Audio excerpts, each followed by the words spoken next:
And welcome to another How to Succeed podcast, the show that helps you get to the top and stay there. This is how to succeed at building big relationships with small gatherings.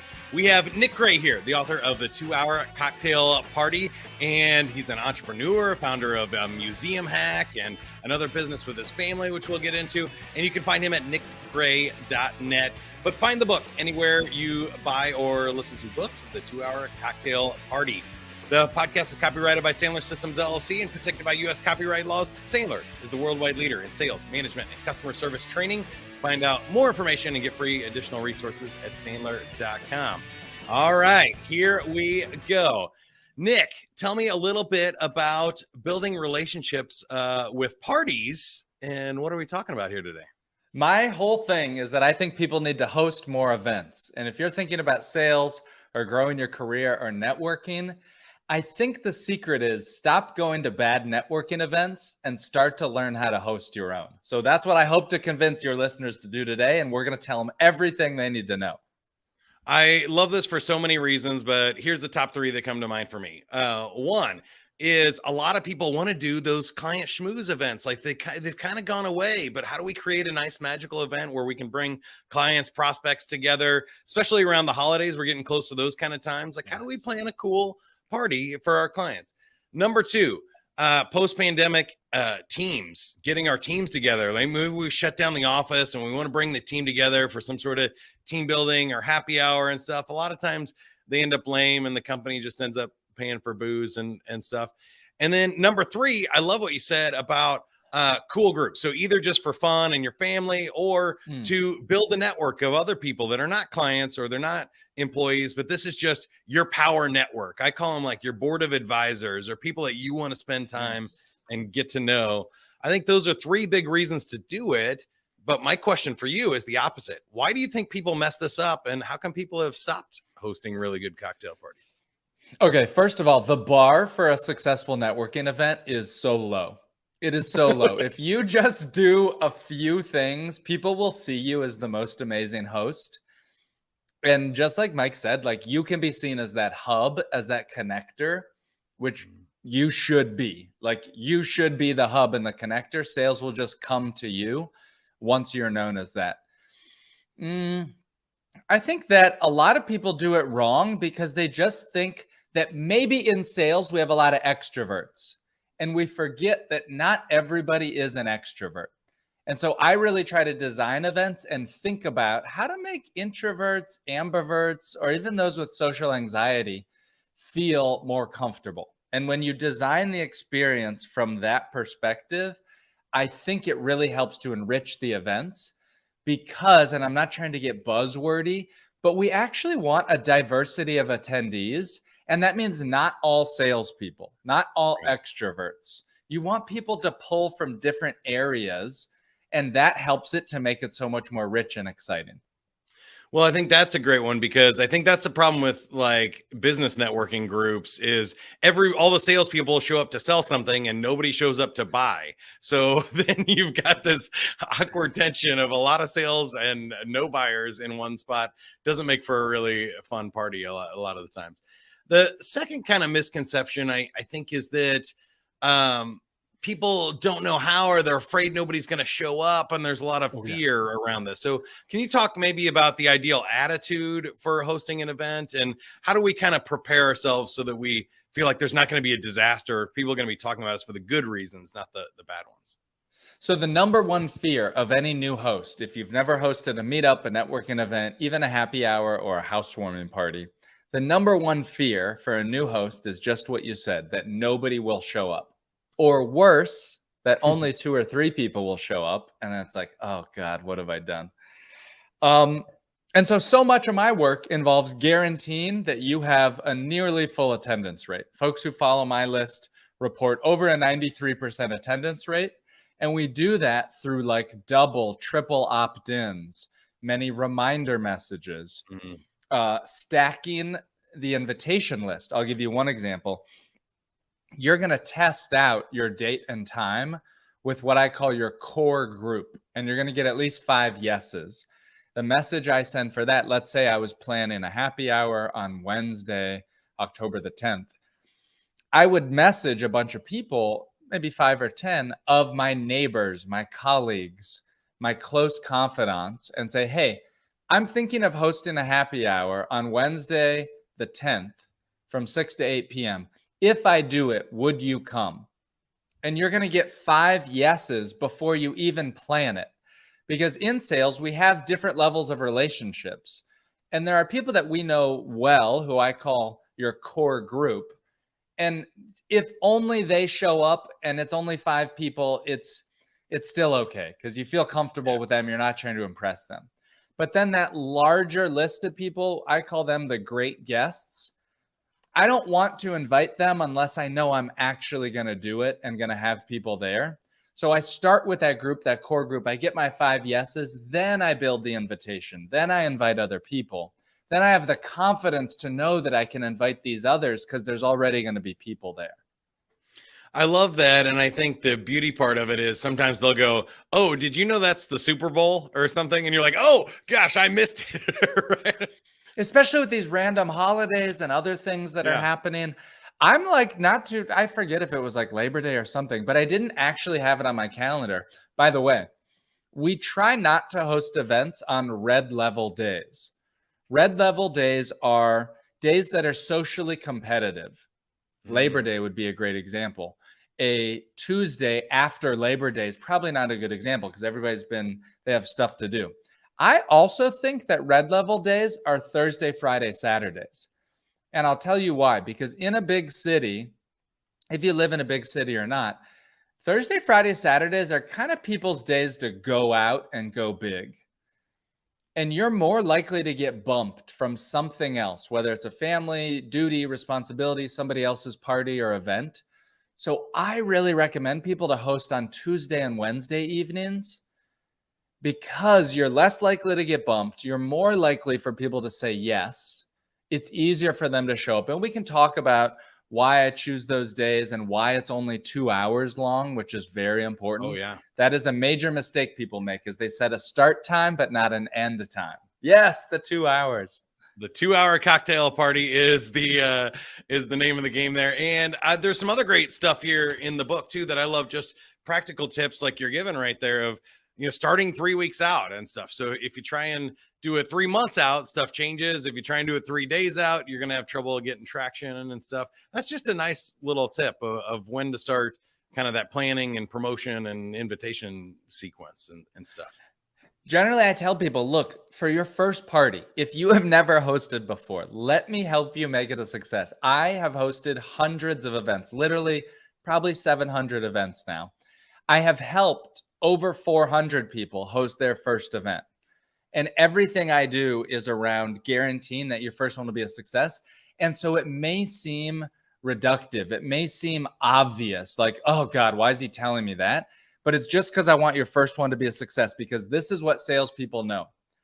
You have to make hosting a habit. You cannot just do this once. I can write a book that can give you one good party. And the reality is at the end of it, you'll say, wow, that was great. And yet I don't want to do it again. I'm exhausted. It was too much work. I didn't get what I wanted out of it, right? The biggest success will come in your sales career if you can make hosting a habit so that you go through life collecting people through this. Sometimes I call it a friendship funnel, but we think about building our network as this funnel of all these acquaintances, and how do you funnel them into your events to then build the relationship later on. I love that. Now, I wanted to go a little bit deeper here into the event itself, because I think there's a lot of stuff for team building, friends, cocktail parties, or sales things with icebreakers and getting people to do stuff. And I think it's a fine balance between, super cheesy stuff everybody's done before, or really interesting, fun things that can set the vibe and set up this where, again, sometimes business ones are like, we want referrals and we're going to go around and give our 30-second elevator pitch. And you're just like, I have to listen to 60 of these, and it's not going to ring. But on the flip side, there's other things that just kind of seem shallow or hollow. So can you help us out with starting great conversations, and how much space do we leave in our planning and, for people to mingle, and how much should we plan in this 2 hours to have every minute choreographed? When I said that most networking events have such a low bar for success, it's because of the way that I think about structure. And so my method tends to be very structured. And what I mean by that, for example, is that I tell people to have a name tag for every single person, even if you're just inviting your neighbors, your friends at home, stuff like that. And here's why that is so important. I have a whole chapter about it. It's chapter 5 in my book. Name tags are so important because while you may think you know everybody's name, I guarantee you all the other people do not. And you want to create a party and an event where you can invite new contacts and make them feel as welcome as quickly and as fast as possible. Name tags help to make that possible. So name tags is number one. That is that foundation of structure when you host an event for work, for networking, whatever. By the way, a pro tip for salespeople and for business persons, you can make it seem less formal, which we oftentimes want to feel more casual, by not pre-printing the name tags. Write them out by hand, and that is your chance as the host to welcome people. Mike, oh my God, I'm so glad you're here. Dude, let me make you a name tag real quick. How do I spell it? Mike, M-I-K-E. Okay, M-I-K-E. Thank you so much for coming. I'm playing my host duties. I'm going to mix and mingle, but I just want to give you the name tag, say thank you. Let me do this. I'll see you in a few minutes. That is your chance to welcome them. Later, you're going to run about 2.5 rounds of icebreakers, but I promise they're not cheesy. And the purpose is to give people a conversational crutch to go up and connect with somebody new. So we do about 2.5 rounds of icebreakers, and it's basically just a little bit of structure every 30 minutes. You're also, one last thing I'll say, and Mike, maybe you can tell me the terminology for this, if it's social proof or what, but I also have people get a group photo during the party so that they can use that maybe in a LinkedIn post the next day, or when they reach out to invite people for their next event, showing like, hey, I host these little meetups and mixers. Do you want to come sometime? Can I send you the info? Is there some sales language or terminology of what I'm doing there for people? I think to the second part of that, when you're sharing to invite people next time, that's definitely like the social proof. Here's cool people. They're normal. We had a great time. It's in a cool space. Like people want to know what to expect, especially when they're showing up somewhere they've never been before, right? So I think that's a big one. But there's also that other side, which I don't know what we call it, maybe social candy, where everybody wants something cool to talk about on their social media. They want to be able to post on Facebook and said, I went to this really cool party and I met really cool people, and it gives them something to build their status in their network and to show off to people. And so I love that idea of getting a group picture and sending it to everybody and saying, tagging everybody, saying, look, hey, we had a great time. Here's everybody. And let's show some other people how cool we are. Yeah. All right. Now, I think the other big takeaway I got from your book here was the 2 hours is a pretty strict time limit. Sometimes parties drag on. You got unwanted guests until midnight, or it just loses momentum and then parties fizzle out and you're not ending with a bang. So can you tell us a little bit about why the 2 hours and how you actually encourage people to shut it down, even if it's a great party? Yes. So why do we do 2 hours in the first place? Well, because I suggest you host this event on a Tuesday or Wednesday as a networking event, you're going to show people that this is not like an all-night boozy bender. This is a party with a purpose. And when you have a start time and an end time, by the way, it kind of forces people to show up on time. The first 30 minutes of a lot of events is what I call the awkward zone. I actually posted a video about this on my TikTok and I got roasted because it's so much more of like a social young audience. And they're like, bro, you're overthinking it. I'm like, no, at every event, the first 30 minutes, it's that awkward time where more often than not, the person you know the least is the one who shows up first.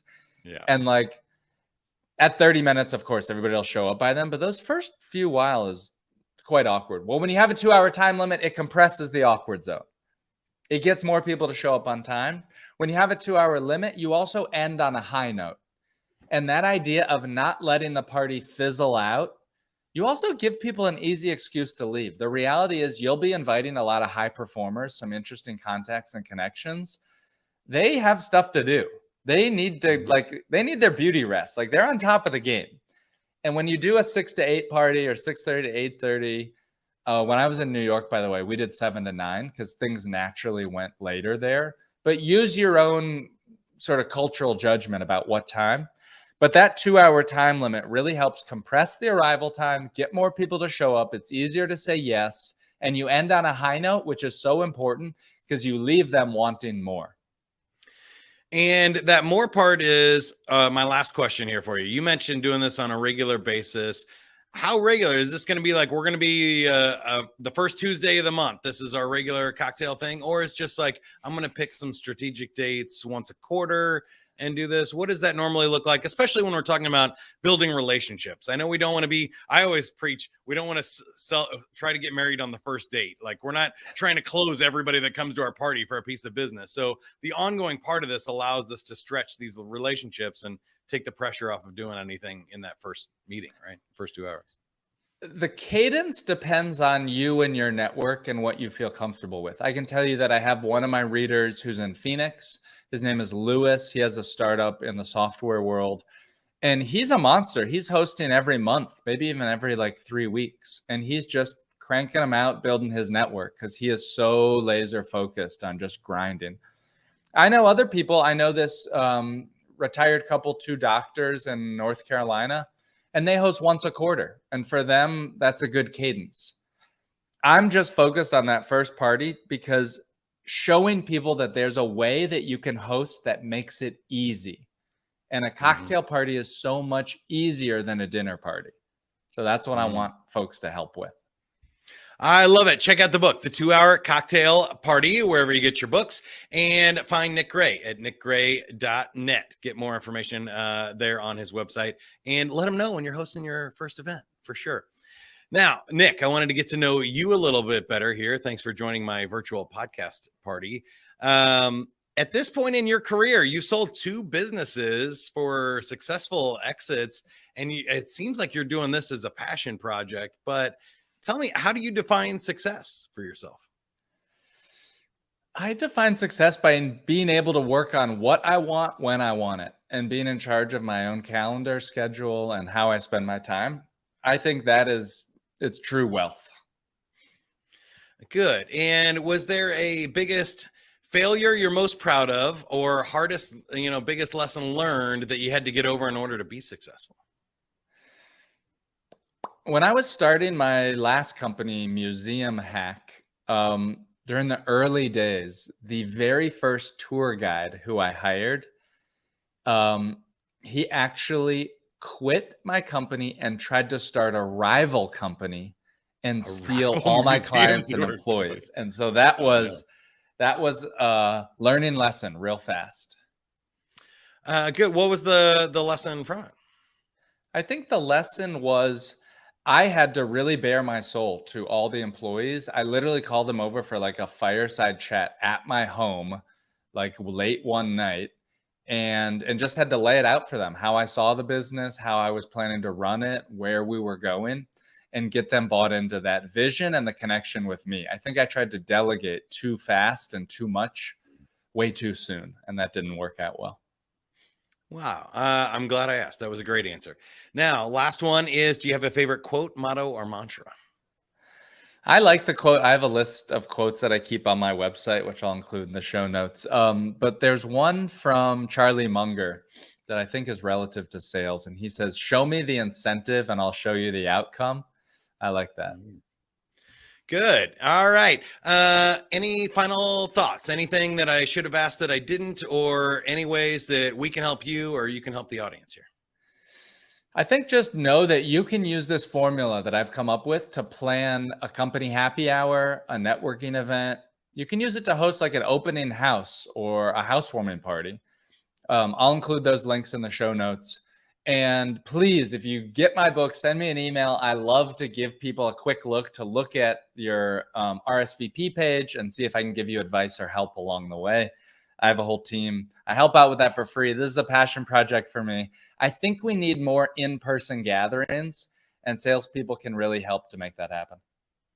So good. That's Nick Gray, everybody. Follow him at Nick Gray News or go to nickgray.net and find the book, The 2-Hour Cocktail Party, wherever you get books. Songs and reviews are always great. Same thing for this podcast. Don't forget to like, share, subscribe. Give us a 5-star review on iTunes. That always helps. And for more information on Sandler, we have free resources for how you can help build your business, find more prospects, recruit great salespeople, keep them around. And as always, whatever you are, be a good one. That's what I always say. The podcast is brought to you by Sandler, the worldwide leader in sales management and customer service training with over 200 locations. Find more information at sandler.com.